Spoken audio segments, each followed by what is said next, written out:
بسم اللہ الرحمن الرحیم۔ ہم لوگ نیک بننا نہیں، صرف نیک دکھنا اور نیک کہلانا چاہتے ہیں، اور یہ منافقت کا سب سے اعلیٰ درجہ ہے۔ روئے زمین پر اکثریت میں ایسے لوگ ہیں جو دکھ، تکلیف، اذیت، فریب اور دھوکہ تو انسانوں کو دیتے ہیں اور معافی اللہ تعالیٰ سے مانگتے ہیں۔ فرمان مصطفیٰ صلی اللہ علیہ وآلہ وسلم ہے کہ سب سے افضل صدقہ روٹھے ہوئے لوگوں میں صلح کرا دینا ہے۔ جس کو اپنی برائیاں دکھائی دینے لگیں وہی قابل تعریف ہے۔ مومن اس لیے پاک ہے کہ وہ ذاتی غرض و غایت نہیں رکھتا، وہ عطائے خدا بندی کو رضائے خدا بندی پر لگاتا ہے۔ کسی کو اتنا پیار دو کہ کوئی گنجائش نہ چھوڑو، اگر وہ پھر بھی تمہارا نہ بن سکے تو اسے چھوڑ دو، کیونکہ وہ محبت کا طلبگار ہی نہیں بلکہ وہ ضرورت کا پجاری ہے۔ محبت کرنے والے کو کسی چیز کی ضرورت نہیں ہوتی اور ضرورت مند کو کسی چیز سے محبت نہیں ہوتی۔ جس کا ہاتھ پاک ہو جائے گا اس کی نیت درست ہو جائے گی، جس کی نیت درست ہو جائے گی اس کا عقیدہ درست ہو جائے گا، جس کا عقیدہ درست ہو جائے گا اس کے اعمال درست ہو جائیں گے۔ ایمان اور حیا دو ایسے پرندے ہیں کہ اگر ان میں سے ایک اڑ جائے تو دوسرا خود ہی اڑ جاتا ہے۔ ہم سمجھتے ہیں کہ خدا ہمیں اوپر سے دیکھتا ہے، در حقیقت وہ ہمیں اندر سے دیکھتا ہے۔ دوست اور ستارے ایک جیسے ہوتے ہیں، چاہے کتنے ہی لمبے فاصلے پر ہوں ان کی روشنی آپ تک پہنچتی رہتی ہے۔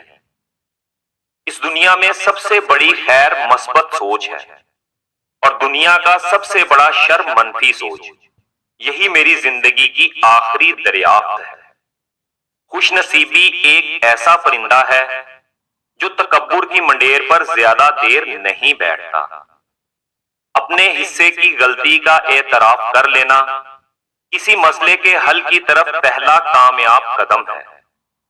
لاکھوں کمانے والے سے زیادہ وہ بندہ خوش رہتا ہے جو نہ ملی ہوئی چیزوں کی بجائے ملی ہوئی نعمتوں کو یاد رکھے۔ مرد سب کچھ اپنے لیے نہیں کماتا، عورت سب کچھ اپنے لیے نہیں پکاتی۔ خوشیاں تقسیم کرنا ہی اصل خوشیوں کا سبب ہے۔ اس کائنات میں دل بہت ہی خطرناک چیز ہے۔ خطرناک اس لیے کہ یہ اکیلا رہتا ہے، اکیلا سوچتا ہے اور اکیلا ہی عمل کرتا ہے۔ ہو سکتا ہے دنیا میں منافق بازی لے جائیں، مگر آخرت سچے لوگوں کی کامیابی کا دن ہے۔ لوگ اتنے سادہ ہیں کہ سمجھتے ہیں خدا شکر میں چھپی شکایت نہیں سمجھتا۔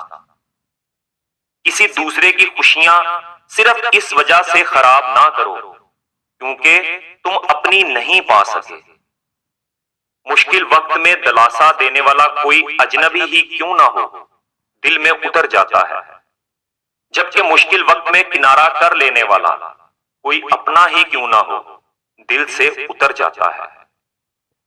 خلوص کی کوئی خاص زبان نہیں ہوتی، یہ دل میں محسوس ہوتا ہے اور آنکھوں میں جھلکتا ہے۔ جتنا مل جائے قبول کر لینا چاہیے، ہو سکتا ہے یہ بھی ہماری اوقات سے زیادہ ہو۔ ہم تو گنہگار بندے ہیں، اس کا فضل تو ہر وقت ہمارے عیب چھپاتا ہے۔ اللہ کے کاموں میں آپ دخل نہیں دے سکتے کیونکہ اللہ سپریم ہے، وہ جو کرتا ہے اور فرماتا ہے وہی ٹھیک اور بہتر ہوتا ہے۔ اگر آپ اس کی تحقیقات اپنی انسانی عقل سے کریں گے تو وہ آپ کے بس کا روگ نہیں۔ جیسے ایک چیونٹی سمندر کو نہیں سمجھ سکتی، اسی طرح انسان اللہ تعالیٰ کے راز، افعال، کام اور قانون کو نہیں جان سکتا۔ خوش ہونا ہے تو تعریف سنیے اور بہتر ہونا ہے تو تنقید سنیے۔ تمہارا لباس بے شک خراب اور سلوٹوں بھرا ہو۔ کوشش کرو کہ تمہاری روح ہمیشہ صاف ستھری اور پاکیزہ رہے۔ کتنے لوگ ہیں جو سمندروں کی طرح بولتے ہیں مگر ان کی سوچ گندے جوہڑوں کی طرح محدود ہے۔ جتنے سجدے جوانی میں کر سکتے ہو کر لو، کیونکہ میں نے بڑھاپے میں لوگوں کو اکثر سجدے کے بغیر نماز پڑھتے دیکھا ہے۔ عظیم انسان بھی مرتے ہیں، لیکن موت ان کی عظمت میں مزید اضافے کا باعث بنتی ہے۔ ساری مخلوق میں صرف انسان ہی ہے جسے مسکرانے ہنسنے کی صلاحیت ملی ہے، لیکن کتنے انسان خوش رہتے ہیں؟ اس وقت تک کوئی فیصلہ نہ کرو جب تک تمہارے خون کی گردش اور دل کی دھڑکن پر سکون نہ ہو جائے۔ ادب اس مقام تک لے جاتا ہے جس سے علم بھی لا علم ہوتا ہے۔ انسان کو زندگی میں دھچکے تو لگتے ہی رہتے ہیں، وہ دوبارہ بھی اٹھ کھڑا ہوتا ہے، چل بھی پڑتا ہے۔ جانتے ہیں انسان کب دوبارہ اٹھنے کے قابل نہیں رہتا؟ تب جب اس کو پتا چلتا ہے کہ اس کو گرانے والا تو وہ تھا جس کے لیے وہ کھڑا تھا۔ ادب کا دروازہ اتنا چھوٹا اور تنگ ہوتا ہے کہ اس میں داخل ہونے کے لیے سر کو جھکانا پڑتا ہے۔ ہو سکتا ہے کہ جن دروازوں کے کھلنے کا آپ انتظار کر رہے ہیں وہ اتنے کھوکھلے ہوں کہ کھلتے ہی ٹوٹ جائیں، اور پھر اللہ پاک کے فیصلے تو بہترین ہوتے ہیں۔ بے شک وہ 70 ماؤں سے زیادہ پیار کرنے والا ہے۔ ہم لوگ یہ نہیں جانتے کہ قیامت کے دن ہمارے ساتھ کیا ہوگا، لیکن یہ ضرور جانتے ہیں کہ دوسروں کے ساتھ کیا ہوگا۔ اگر تو چاہتا ہے کہ دن کی طرح روشن ہو جائے تو اپنی ہستی کو اپنے دوست کے سامنے جلا ڈال۔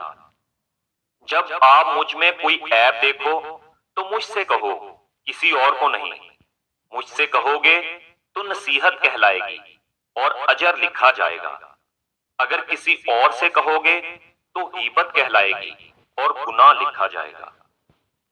جب آپ رب سے محبت کرتے ہیں تو وہ آپ کے دلوں میں انہی لوگوں کو بسنے دیتا ہے جو آپ کی محبت کے اہل ہوں۔ اپنے غموں اور پریشانیوں کو سینے میں دفن کر دو۔ اگر انہیں چہرے پر سجاؤ گے تو کمزور ہو جاؤ گے۔ اپنوں کی طرف سے دھوکہ انسان کو ٹکڑے ٹکڑے کر دیتا ہے۔ جب آپ اپنی خوشیوں کا گلا گھونٹ کر پریشان حالوں کی مدد کرتے ہیں تو خوشی خود بخود آپ کی طرف سفر کرتی ہے۔ جب بھی حضرت محمد صلی اللہ علیہ وآلہ وسلم کا خیال میرے دل میں آتا ہے تو میں اپنے اعمال کا سوچ کر شرمندہ ہو جاتا ہوں۔ ہمیں پتہ بھی نہیں ہوتا کہ ہمارا رب ہمیں کس کس مقام پر گرنے سے پہلے ہی تھام لیتا ہے۔ زبان کا بولا دنیا سنتی ہے اور دل کا کہا اللہ سنتا ہے۔